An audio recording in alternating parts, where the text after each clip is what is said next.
నమస్తే. సబ్స్క్రైబ్ చేయండి. ఈ వీడియోలో గోదావరి పక్కనే ఉండే ఒక టెంపుల్ని చూపించబోతున్నా, చూసేయండి. ఈ టెంపుల్కి వెళ్ళాలంటే రాజమండ్రి నుంచి పురుషోత్తపట్నం బస్ ఫెసిలిటీ ఉంది. అక్కడ నుండి ఆర్టీసీ బస్ అయితే లేదు, వేరే వెహికల్ చూసుకొని వెళ్ళాలి. మీరు ఇప్పుడు చూస్తున్నారు కదా ఆంజనేయ స్వామి విగ్రహం. ఆ విగ్రహం దగ్గరలో శ్రీరామదాసు మూవీ చూసారా? ఆ మూవీలో శబరికి విగ్రహాలు దొరుకుతాయి కదా, ఆ ప్లేస్ ఇక్కడే షూట్ చేశారనమాట.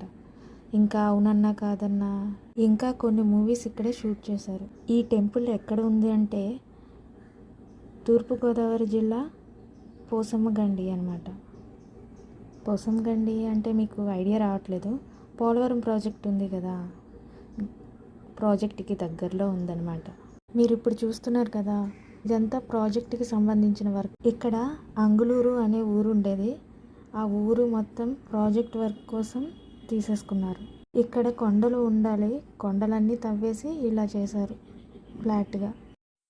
ఇంకా ఇక్కడ నుండి పాపికొండలు, పేరంటపల్లి ఇవన్నీ బోట్స్ మీద తీసుకెళ్తారు. ఇవన్నీ టూరిస్ట్ ప్లేసెస్. ఆ బోట్స్ అన్నీ తప్పకుండా ఈ పోసమ్మగండిలో ఆగి వెళ్తాయి. ఈ రోడ్డు చూసారా ఎలా ఉందో?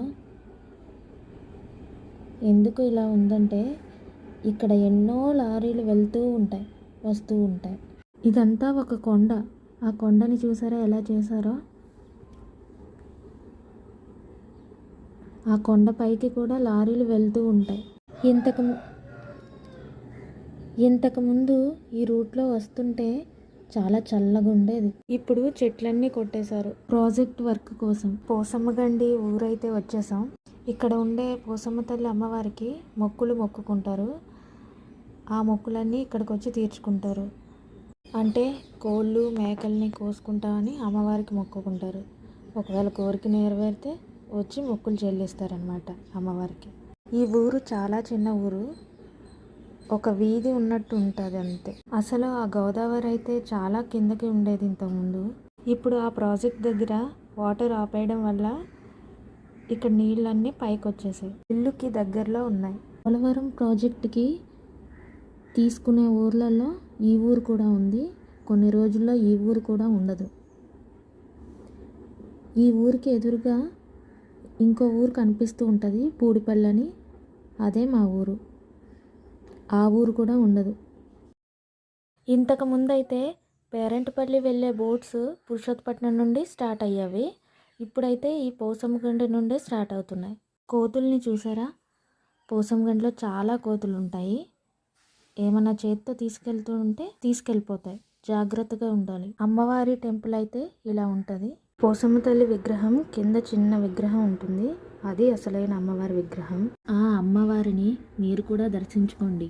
ఇక్కడ దసరా రోజు అమ్మవారికి 101 రకాలతో నైవేద్యం పెడతారు. అమ్మవారు ఎంత బాగున్నారో చూడండి. ఈ ఊరిలో ఉండే ప్రతి ఇంటికి ఒక షాప్ ఉంటుంది. ఇక్కడ వర్షాకాలంలో వచ్చే వరదలకి ఊరు మొత్తం మునిగిపోతుంది. వరదలు వచ్చినప్పుడు కొంతమంది పైన ఉండే రోడ్డు మీదే ఉంటారు, కొంతమంది పక్కన ఉండే ఊర్లకి వెళ్ళిపోతూ ఉంటారు. ఇప్పుడు మేము కూడా వచ్చింది బర్త్డే ఫంక్షన్కి. అక్కడ ఇలా భోజనాలు చేయడానికి షెడ్లు ఉంటాయి. వంటకి కావాల్సినవన్నీ వాళ్ళే ఇస్తారు. ఇక్కడికి ఎక్కువ ఆదివారం, మంగళవారం జనాలు వస్తూ ఉంటారు. చిన్నప్పుడు నేను ఇలాంటి బొమ్మలతోనే ఆడుకునేదాన్ని. ఈ బొమ్మల్ని రెడీ చేయడం అలా చేసేదాన్ని. ఇంకా రిటర్న్ అయిపోయాం. ఆ దారిలో గోదావరి మధ్యలో రోడ్డు వేసింది చూపిస్తున్నా మీకు. ఈ వీడియో నేను కొన్ని మంత్స్ బ్యాక్ తీసాను, అందుకే నా హెయిర్ అలా కొంచెమే ఉంది. ఇంతకుముందు ఈ రూట్లో వస్తుంటే చాలా బాగుండేది. ఒకవైపు గోదావరి కొండలతో చాలా బాగుండేది, చెట్లతో. ఇప్పుడు అవన్నీ పగలగొట్టేశారు. మా ఊరి వీడియో కూడా తీశాను. మా ఊర్లో జనాలు లేక మా ఊరు ఎలా ఉందో చూద్దురు కానీ మీరే. గోదావరికి మధ్యలో రోడ్డు వేశారు, ఇంకా వాటర్ ఫ్లో లేకుండా. ఈ టెంపుల్ ఫుల్ అడ్రస్ కావాలా చెప్తున్నా. తూర్పుగోదావరి జిల్లా దేవీపట్నం మండలం పోసమ్మగండి ఊరు. ఇదండి పోసమ్మ తల్లి అమ్మవారి గుడి వీడియో.